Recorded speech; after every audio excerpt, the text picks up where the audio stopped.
Hi, my name is Juba, but you can call me Jubes. And I graduated last year, got my master's degree, and in this video, I'll be, just talking about the things I've learned and the route that I actually did not take post graduation. A little bit of background. After COVID, as a lot of people out there, felt very lost in life. And when you're lost, you tend to kind of follow a script. So I enrolled for a master's degree, business school in Paris. So this was a marketing program, brand content marketing program, which is in line of what I did for my bachelor's degree.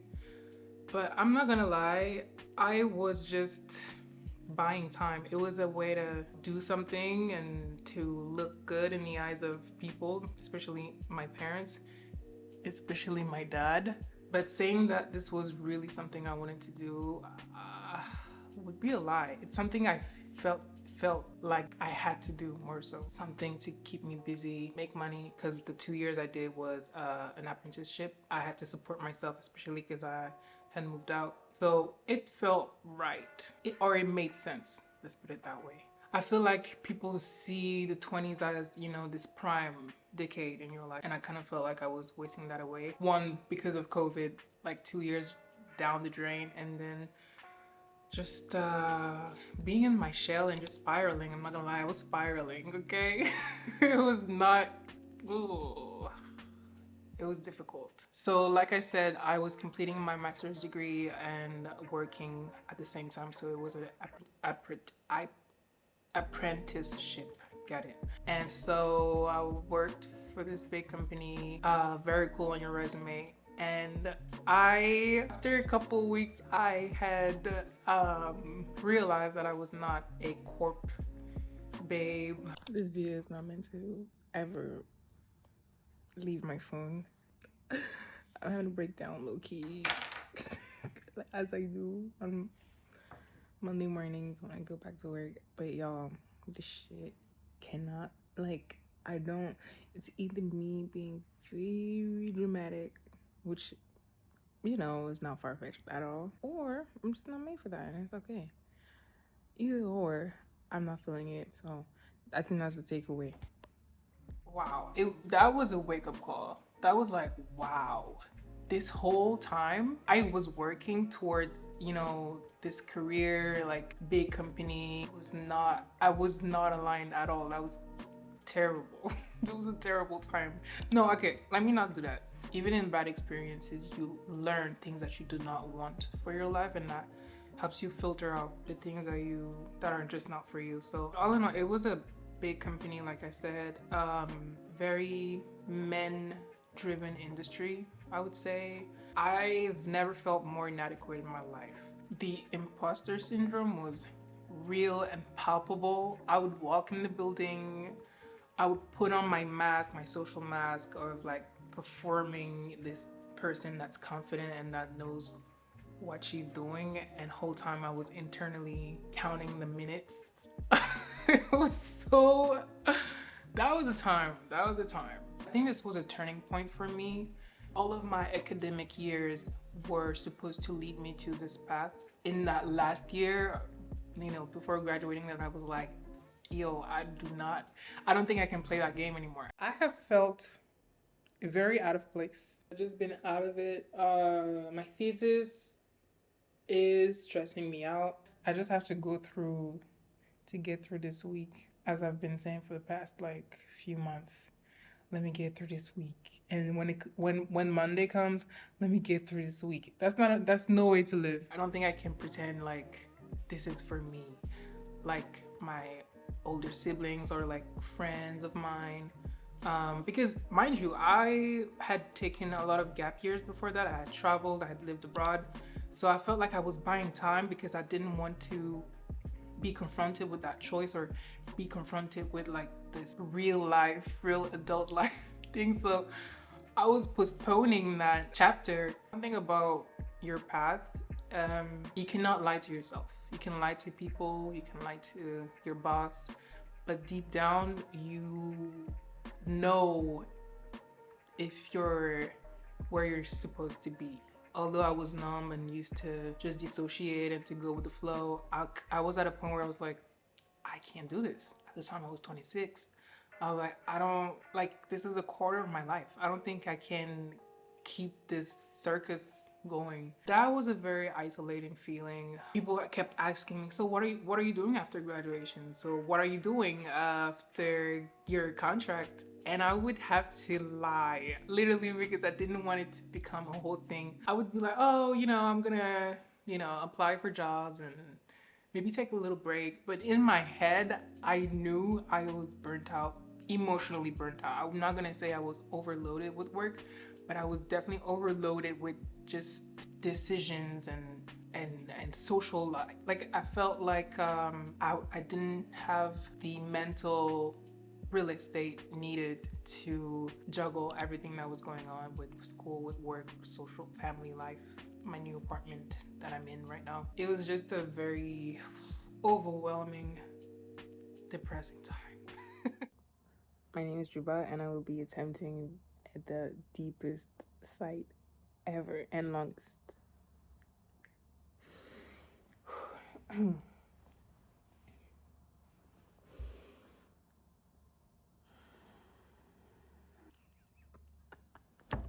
If you're watching this and you're, in the process of deciding whether you're going to do a traditional, like, full-time school program or hybrid, I definitely recommend you to do hybrid for you to get a glimpse of the actual work life. Parce que, comme tu le dis, en fait, ça nous va plus du tout d'être dans cette situation. Ça nous fait plus rire. Mais parce qu'en fait, et là, on est, qu'est-ce que tu fous là? Je dis, mais en fait, c'est du sabotage. En fait, tu es en train de saboter pour quelle raison? Yes, sabotage. Le mot est sorti. I was working with people that were maybe 10, 15 years older than me. And I could feel it in my soul that these people they were kind of miserable. They were either like walking this path that was crafted for them, or they were low-key miserable, and I could sense that. And I was like, bro. And I told myself, I'd rather be anxious and doubtful and kind of lost for a while than be miserable. And that's when I decided not to look for a job or to renew my contract or to do anything of the sort. I knew I needed a break. Because mind you, I had to write my thesis. A lot of pressure on me to find a nice subject, to, be disciplined and find the outline and stuff. And I would look at my classmates, it would be a breeze for them. And I'm like, no shade, but I know you're not smarter than me, or, so what's going on? Okay, so I've always known that I had a different way of processing information. And I don't mean that in a cute way. I'm just saying, like, I've kind of always had a disconnect with my siblings or my friends in the way I communicate or in the way I go about things. Not always in a quirky way, or it's like sometimes it can, bring conflict. And I was like, bro, like, why? I knew I had like hyper focus and I would procrastinate a lot and just be emotionally dysregulated a lot, even in my childhood. So I knew about ADHD, which, all the memes on the internet and stuff, but I got properly assessed by a psychiatrist in the spring of 2022. Yeah, I was diagnosed with ADHD at 26. Pretty late, but also pretty early. Like, I've been reading a lot of stories of people that are way older than me. And that was a whirlwind of emotion where honestly I felt let down. Why me? Like, girl, I'm dealing with enough stuff. But the diagnosis also opened my eyes to how I am, how my brain really works, and how I can work with it. I'll go more into my ADHD diagnosis and the treatment and how I did therapy and CBT, if you're familiar. Like, I can talk about it in a different video. So that was the most miserable summer of my life, and I was traveling all over the place. That summer I went to the south of France. I went to Marseille, New York, and Philadelphia and Morocco. I've been to Denmark, Sweden. I went to the UK. Went to London for the carnival. And honestly, I was in the process of writing my thesis, and all of those trips I could not even fully enjoy because my mind was split in 16 different like directions. And also this summer put me in a position to reassess, reevaluate what I want out of life, the people I want around me, what is essential to me. What if I don't work? Because this was a big fear of mine. I love traveling. That's one of my favorite things to do. Not looking for a job or not being financially stable is a threat to the things that I want to do for now. What would my life be like if I didn't have the security of a monthly paycheck to do the things I love, like traveling? The more I thought about this, the more I was like, I need to stay on the ground actually and think and reevaluate and recalibrate and do all these things. I felt like, again, I was playing a role. I don't know if I'm making sense, but the time spent abroad really had me like, bro, like, what am I doing this for? Like, I'm gonna enjoy this vacation and then go back home and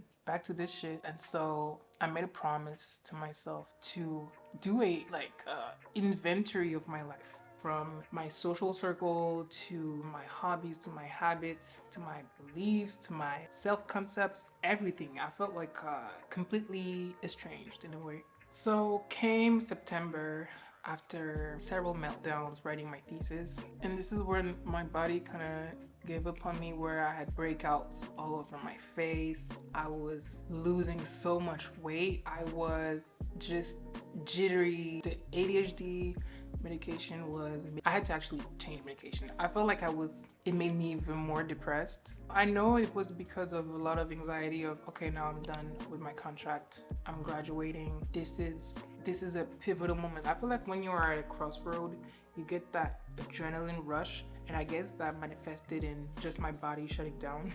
I graduated.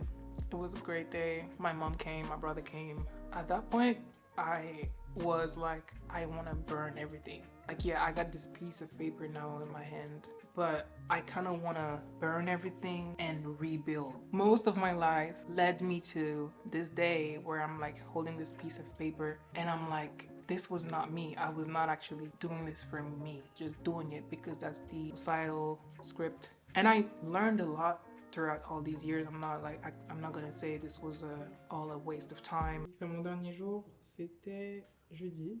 Là, on est dimanche. Voilà.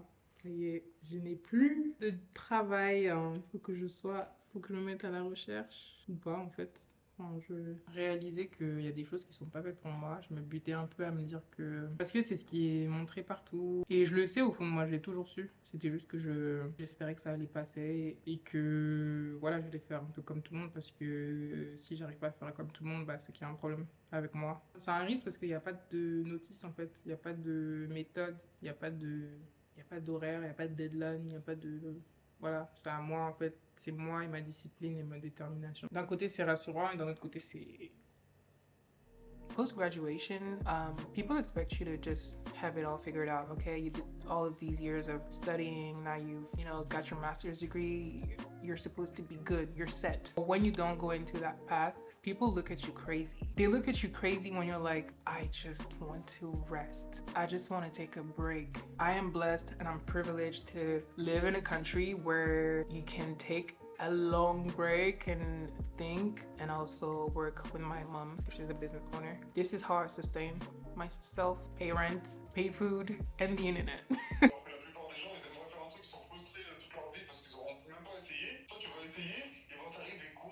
L'échec. Il y a des gens au monde, il y a des gens, nous on a le luxe de pouvoir juste faire ce qu'on veut, se lancer à fond là-dedans, il va t'arriver rien du tout, frère. Il va rien t'arriver du tout, tu vois. Juste un échec, mais l'échec, c'est qui dit ça? Je sais pas, j'ai vu ça. L'échec, tu dois le traiter comme la victoire. I realize how much of a blessing and a privilege this is for me to be able to just say, I need a break, let me not do these things, and really focus on myself and my health and just my well-being. This is a crazy opportunity, and I took that opportunity, even if it looks bad, even if it looks like people want you to just throw yourself into work because that's the right thing to do. And this leads me to the present day. It's 1 year post-graduation and I'm still figuring it out. Ooh, golden hour. I'm still not working. Well, I am, but not in a way you may think. Like, I'm working for myself. I'm developing projects and, professional ideas. And this is where I want to take the next videos, like basically showing you how I make this season of my life, mine, and how I'm owning my time. I'm owning my health, my energy, just redirecting everything I can towards and pouring into myself, into my purpose. I have a lot of interest. For the future videos, I'm gonna show you how I'm living a life full of intention, from healing, negative self-beliefs, internal dialogues. As a DJ, as an entrepreneur, as a content creator now, I really want to take you on this journey, show you not just the highlights and how I'm doing things well, but the actual, not so pretty side of coming up with ideas and implementing them and manifesting projects, transferring them from here to here. I hope we can start this journey together. Like, I'm really excited actually. This is something I've been putting off for a long time, overthinking myself into the depth of just nothingness. So the fact that I got this camera on today, you don't know, but it was a long time coming. Like, I actually wanted to make this video early 2023. That didn't happen, but we're here. We're here, okay? Is this the unemployed 20-something to content creator pipeline? Yikes. I guess stay tuned to find out. Thank you for watching. Thank you for your time. I'm very excited to be consistent and post a lot. The sun is setting. I gotta go. See you next week. Bye.